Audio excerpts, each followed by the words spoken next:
અહેમદાબાદ મિત્ર ન્યૂઝમાં આપનું સ્વાગત છે। ઝાંસીની મહારાણી લક્ષ્મીબાઈ મેડિકલ કોલેજમાં શુક્રવારે રાત્રે સ્પેશિયલ ન્યૂબોર્ન કેર યુનિટમાં ભીષણ આગ લાગી હતી। આ દર્દનાક ઘટનામાં 10 નવજાત બાળકોના મોત થયા હતા। વોર્ડની બારી તોડીને 39 જેટલા બાળકોને સુરક્ષિત બહાર કાઢવામાં આવ્યા હતા। આ ઘટના રાત્રે 10:30 વાગ્યાની આસપાસ બની હતી।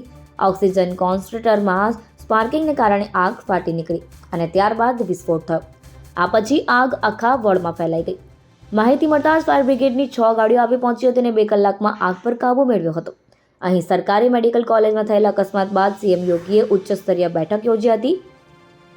તેમણે કમિશનર અને ડીઆઈજીને 12 કલાકમાં રિપોર્ટ આપવા આદેશ કર્યો છે। સવારે 5 વાગે ઝાંસી પહોંચેલા ડેપ્યુટી સીએમ અને સ્વાસ્થ્ય મંત્રીએ કહ્યું કે અકસ્માતની 3 તપાસ કરવામાં આવશે। પ્રથમ આરોગ્ય વિભાગ કરશે, બીજું પોલીસ કરશે અને ત્રીજું મેજિસ્ટ્રેટ દ્વારા તપાસ હાથ ધરવામાં આવશે। જો કોઈ ક્ષતિ જણાશે તો જવાબદારો સામે કડક કાર્યવાહી કરવામાં આવશે। પોલીસના જણાવ્યા અનુસાર આગની ઘટના બાદ 16 બાળકોને મેડિકલ કોલેજમાં દાખલ કરવામાં આવ્યા છે। 7 બાળકોને ખાનગી હોસ્પિટલમાં દાખલ કરવામાં આવ્યા છે।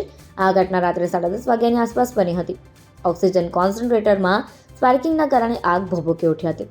સીએમ યોગીએ દુર્ઘટના બાદ તરત જ ઉચ્ચ સ્તરીય બેઠક યોજી। તેમણે કમિશનર અને ડીઆઈજીને 12 કલાકમાં રિપોર્ટ આપવા આદેશ કર્યો। અહેમદાબાદ મિત્ર ન્યૂઝની યુટ્યુબ ચેનલને સબસ્ક્રાઇબ કરો અને બેલ આઇકોન જરૂરથી દબાવો, જેથી દરેક મહત્ત્વના વિડીયોની નોટિફિકેશન તમને મળતી રહે।